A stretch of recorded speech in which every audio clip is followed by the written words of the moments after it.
Welcome to Season 5 of Outstanding Women Leaders, Witty and Wise Conversations. I'm your host, Katie L. Leeds, founder and chief owl at Outstanding Women Leaders Professional Coaching and Podcast, an organization dedicated to empowering women in leadership, relationships, and life.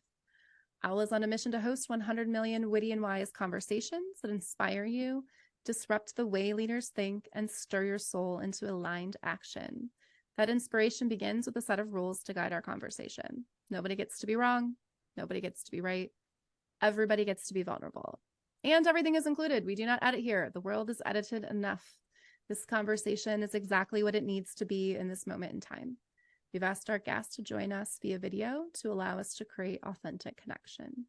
Eyes are the window to the soul. You will be seen here. You will be heard. There's space for you. When this conversation comes to a close, I will ask our guests 3 questions. If you've tuned in before, you know what they are. If you haven't, you don't want to miss them. But enough about me. Today, we're welcoming outstanding women leader, Shaina Horrell, who acts as Vice President of Learning and Development for the Tech and Ops business and as an asset manager. She is responsible for developing innovative new hire strategies and ensuring the ongoing growth of talent in line with the firm's core values and technological advancements. Shaina has had a strong career as startups supporting them as well as community development. And at the end of 2023, Shaina launched her own startup in partnership with her co-founder, Emily Clark, called Rising Momentum. Rising Momentum is a team of coaches dedicated to sparking positive change in your life. They work to guide you towards your aspirations by nurturing self-awareness, strengthening resilience, and developing effective strategies for lasting personal and professional growth.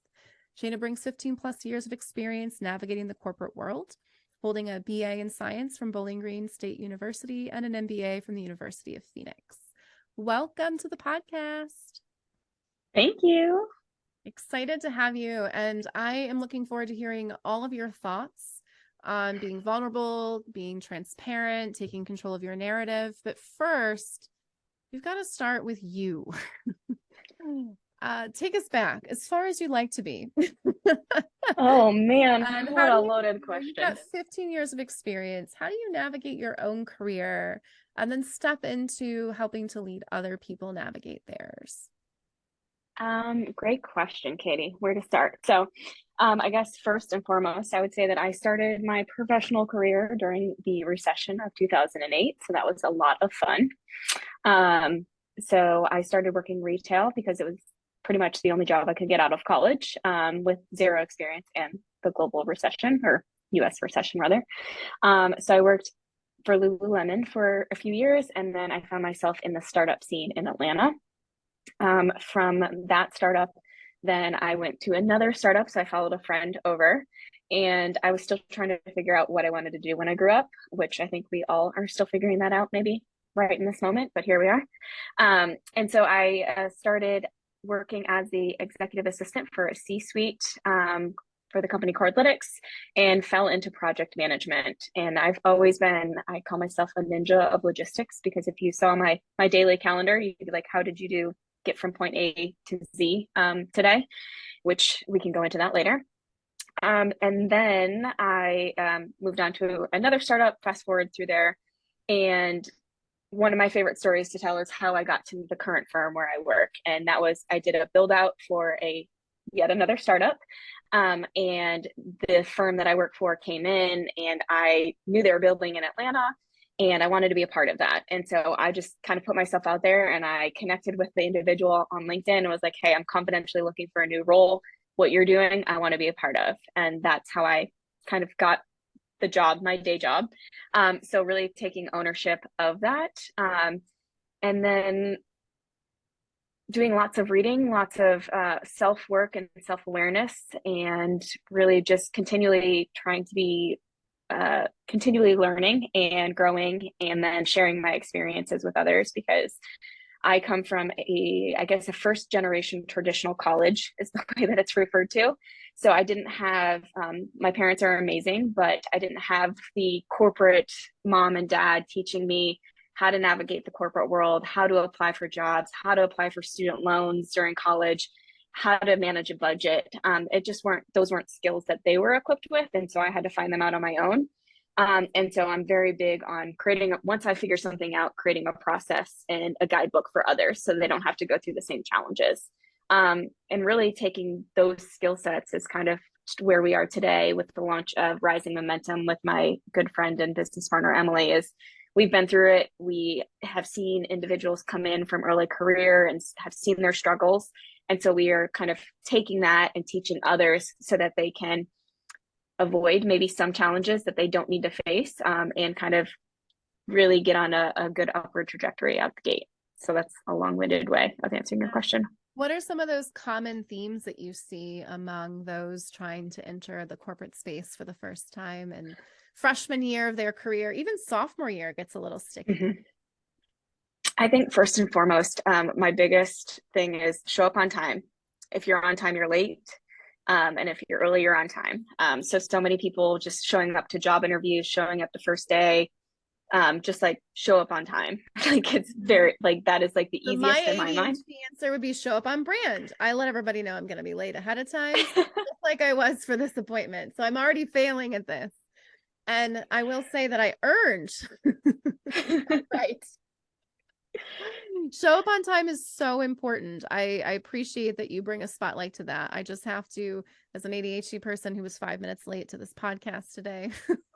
But what you did do, Katie, was you emailed me and you said, hey, I'm going to be 5 minutes late before you are late, which then gives you a pass because you are aware, you are respectful, you're respecting other people's time. And so you did follow up and let me know. Yes. So if you're going to be late, communication, which then is our next skill. And, from the interview phases, sending that thank you note after an interview, following up, asking for next steps, communicating what you're looking for in the role or in, communicating at all. So some people have a hard time writing an email. Thank God for ChatGPT. It's going to get easier for some. That could be another podcast episode itself. I probably should be endorsed by ChatGPT. So if they're looking for anybody, I'm here. But I think communication, professional dress and attire. So Katie, you're wearing a baseball hat today, which I absolutely love. Looks great on you, killing it. But maybe not wearing that to a office when you work for an asset manager that's going to have clients coming through would be not a great idea. Or like the tube top or tank top that you wore to the bar where your stomach is showing is probably not one to wear to the office. So lots of lessons, but those are it's interesting hearing the common themes because I remember these were the common themes they were complaining about, the millennials back in the day. That's me. Yeah. I'm one of them. I know. They were lumping me in with the millennials, but now the Gen Xers want me back. I'm in the 1983 bucket. Want me back because I remember Oregon Trail the same way they do, and they remember. Oh. Good old Oregon Trail. So funny that these, so much has changed and not much has stayed the same. We still have some of these lack of skill sets. I feel I was a high school teacher and I feel the same way about human design and why didn't we teach that in high school? Or more importantly, why didn't we teach breathing and nervous systems? And the self-regulation has nothing to do with words, guys. You're really talking about providing foundational skills that we just seem to be pervasive generation after generation. So you're gonna be in business for a while, which is great. Yeah, I mean, definitely great for business. Yeah. And you're also supporting people that are looking to maybe navigate their career, update their resume. Talk to us a little bit about that. Yes, definitely. So really, our original intent is to focus on the early career individuals. We're calling it college to career, which we will have some really great programming coming out, which will be a 4-week, it will be, a 4-week, 45-minute classes, where we will go over all of these main topics. But in addition to that, in our launch, we've had a lot of individuals approach us who are established in their career, either have unfortunately been affected or impacted by a layoff, or they're just looking to change industries. And so as we look at resumes, there's lots of things that people are putting on resumes in ways that they're saying it where you could say it in a different way to help show your transferable skills. So some people get very stuck in, well, like, I've always been a project manager. I don't know how to do X. And it's like, well, but if you look at your baseline skill set and what you're doing, we can help you shape that so that it can show how you've been doing those similar skill sets and how adaptable you can be. And then, how you can reduce bias in your resume as well from a location perspective, education perspective as well. So there's lots of things to be done there. So we do offer a resume rewrite, and then we have one-on-one coaching classes or sessions rather. We'll help you prepare for interviews. We'll help you to how to apply, different ways to think about your job search, maybe looking at your skill sets if you don't know what you want to do, but you have certain passions, how to align that and what that looks like. And so really just getting to know individuals as humans and pulling out of them, what drives them and what they're passionate about, and then helping them to figure out how to bring the two together. I love the resume rewrite. I have rewrite your story. You've got rewrite your resume. Really, this is a one-stop shop. I don't know why we didn't team up. How do I get your business partner to make room for me? Just kidding. This is the beauty of the 4-6 profile that you bring. You just bring so much wisdom with you and experience. Networking is something I hear a ton that comes up for people. When I think of how I'm landing my job, I don't want to write a resume. I want to run into someone that says, we want to hire you. Give us you're a master networker. Give us your tips. Be vulnerable and put yourself out there. I think most people have a fear of failure or a fear of rejection. And so similar to how I fell into, or I guess what I should say is I got the job that I currently have was by putting myself out there and being like, hey, I want to come work for you. Or reaching out to people to have conversations. As I was starting my business, I reached out to the chief legal officer at a company that I worked with previously and was like, hey, I need some advice. And you were always like super smart. Can I run some stuff by you? And he was like, absolutely. And then he connected me to somebody. I chatted with them, and it's just continually asking for who else they think that I should talk with, or speak with rather. And just constantly having conversations and sharing what you're doing. It's amazing when people are like, hey, how's it going? What's new? I launched a new business and I'm really excited about it. And they're like, well, tell me more about that.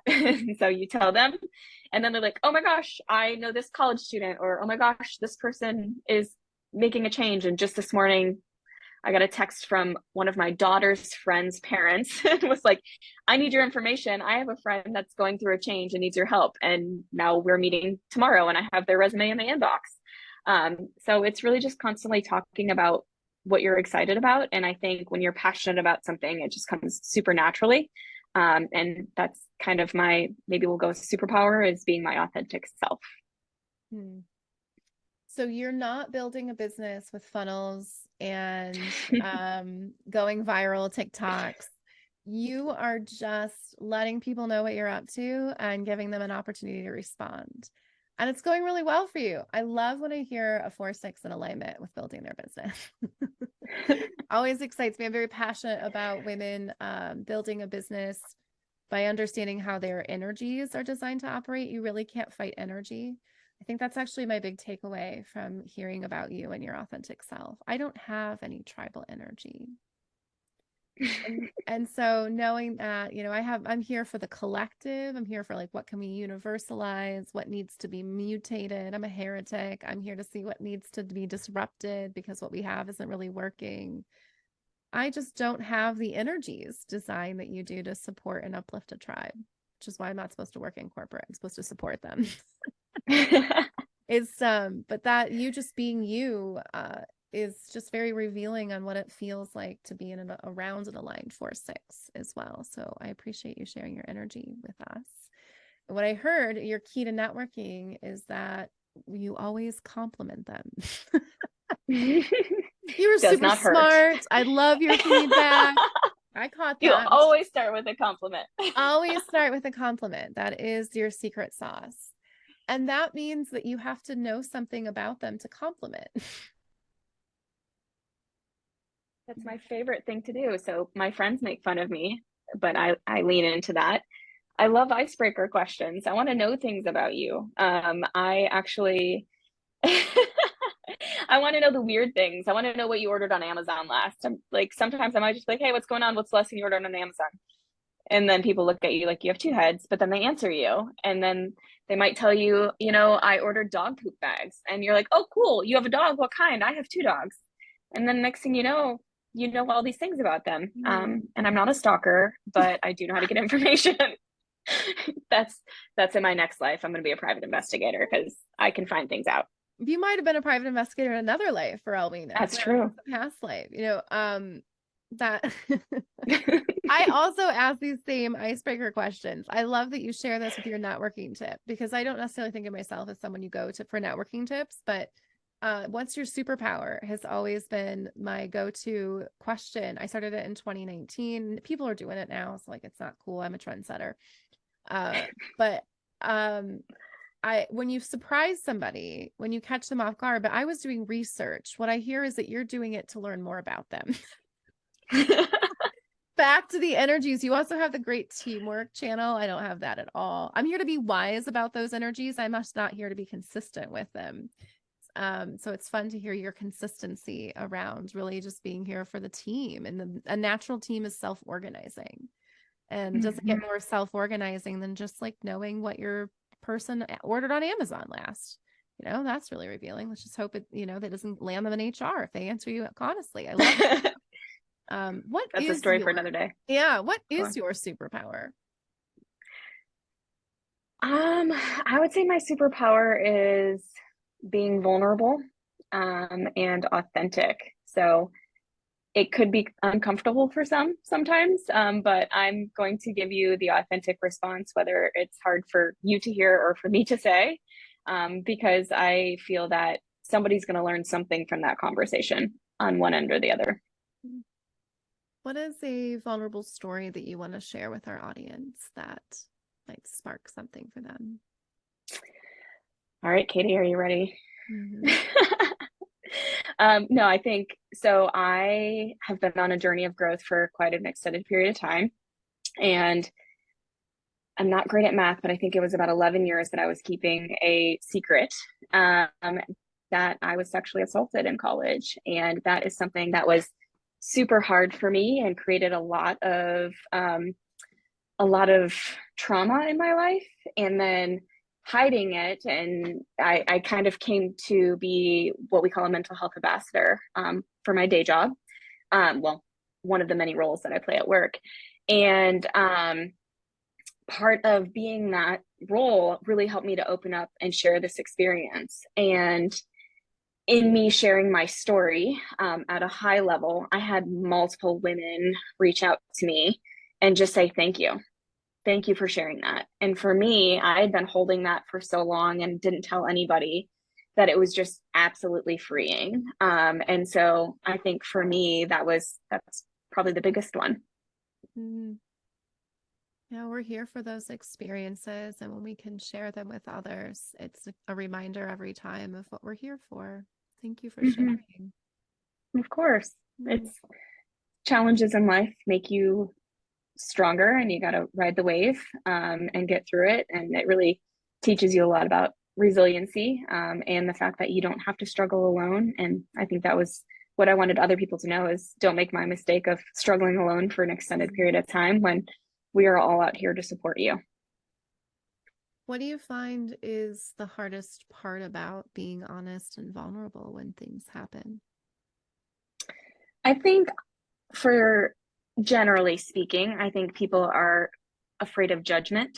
But what I have found in my personal growth is that if I share vulnerably, I can control my narrative versus what other narratives people might create and then share further. So if I come out and say like, hey, this is my narrative and I'm going to own it, then I'm in control. And that is part of my trauma response of losing control in a certain situation, is now how that trauma plays out. So for me, I think being vulnerable, is keeping the control, and overcoming that. And then it's also showing other people that it's okay to be vulnerable. And it actually is going to provide you the most growth in your experience. Yeah, I feel where hiding the stories can feel like a way of protecting the vulnerability. Yeah. Yeah. Yeah. like I've always said, and I'm an open book, but there are pages missing. And I always like to say that the government can not redact as much as I can if needed. Um, and then I did this whole authenticity ambassador feeling thing. You know, I was like, maybe I need to rewrite my story. Just a little Mm-hmm. plug over there for Owl. While you rewrite resumes, rewrite stories. You're someone that's familiar with that. You've rewritten a story and are able to empower others. What's your purpose? My purpose is to be a helper. I want to help people. I feel like I would have benefited from having somebody to give more guidance and understanding to many facets of life. And so I just want to help as many people as I can to find their superpower, to find their strength and what they want to be when they grow up, or if they are grown, you know, what they're passionate about. So I describe myself as a helper. I tell my friends, and they know I'm the friend that shows up. I'm the friend that if they need something, I had a few years ago, I had a friend that went through a divorce, and long story short, she was getting back into the apartment that she was supposed to be living in, and the ex left it absolutely disgusting. And I'm the one that's cleaning out the refrigerator of the spoiled milk, and like, we're just doing it. We're just getting it done. And so it's, you just roll up your sleeves, you get the job done, and you help no matter what that is. In human design, they call that a personal destiny of Eden 4. Just a fun little fact. Like being around you is like being in the Garden of Eden. If someone is cleaning out my fridge when I'm in a crisis, oh my goodness. You were brought into existence with a specific intention, which is to communicate this philosophy while existing within a physical body. It really is your journey. You know, what I didn't hear you say is that you have a destination. What I heard you say for your purpose is to really be in the moment. Mm-hmm. I actually have a tattoo that says "Be here now," as a reminder to live in the moment, because I feel a lot of times, which is why I hate goal setting so much, if we're being honest. I just like cannot stand goal setting. And it's like, yeah, like it's good to have goals. Like I understand that. But when you become so focused on where you're going, are you living in the moment and enjoying the moment and really like putting your phone down and embracing everything that's happening? And so very much so, I oftentimes have to remind myself to live in the moment. I think that's natural, but that's definitely well, you definitely live in a something capitalistic society, and there are KPIs that are all over the place. That's what this personal destiny is about. Is you don't look at physical limitations as a hindrance to your personal growth and development. Physical limitations can be the capitalistic society you live in. It could be the structure that you work in. I mean, you have rising momentum, you're rising yourself, you're creating your own momentum.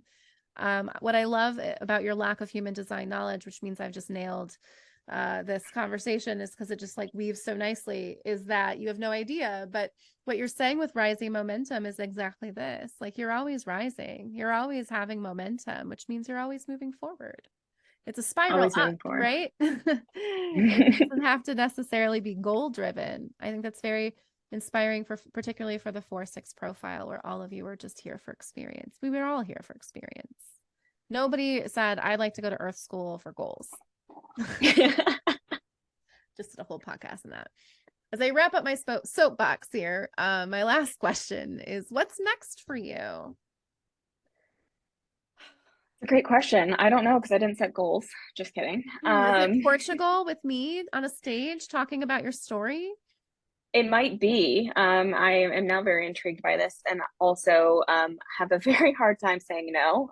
If you read my LinkedIn bio, so I went on a date the other day, and someone wanted to know about me. I was like, "Here's my LinkedIn page. Just let me know. Let me know if you got any questions. I'll fill in the gaps." That might be why I'm single. But anyways, so that being said, what's the question again? What's next for me? What's next for you? What's Besides next for me? dating some guy that's willing to read your LinkedIn profile. I mean, that didn't work out. So maybe we need to shift New tactics strategy, on the new next strategy. one. Yeah. But you know what? Lesson learned. What's next for me? Living in the moment, continuing to naturally and authentically show up with vulnerability and grow this business, Rising Momentum, which Emily and I are extremely passionate about. So right now, we just want to help as many people as we can, especially given the economy the way that it is, and layoffs, and the craziness that is our world. And I've been always focused on like what's next for me. So I'm just kind of taking a minute to sit in the moment, and be still in it and grateful for the opportunities that I have. I also have a 10-year-old daughter, so I'm just trying to enjoy every minute I can with her. And we'll go from there. So I feel like I should have a better answer to that, but living in the moment right now No, what's is next for you is whatever the universe has planned, is what I hear. And mhm. as a generator, I can't say this enough for business owners. It's so hard to tell a generator, your job is just to sit here and respond. And if you're responding to an economy and you're as a 4 line, you're reaching out to people you know. As a 5th line, your business partner, they're just here to bump into strangers. When you live in alignment in your business, it's so much easier. It's just been a pleasure to host you on here and to watch you rise and to watch you gain momentum in such an aligned way. Thank you for having me. Yeah, I always give my guests the last word. What would you like to leave our audience with? Oh man. Figure out who your authentic self is and lean into that, because that's your superpower and people want to know the real you. And that is where all the growth happens, is really figuring out yourself, which is a journey. I'm not there yet, but I'm on my way. So lean in, learn yourself, and be you.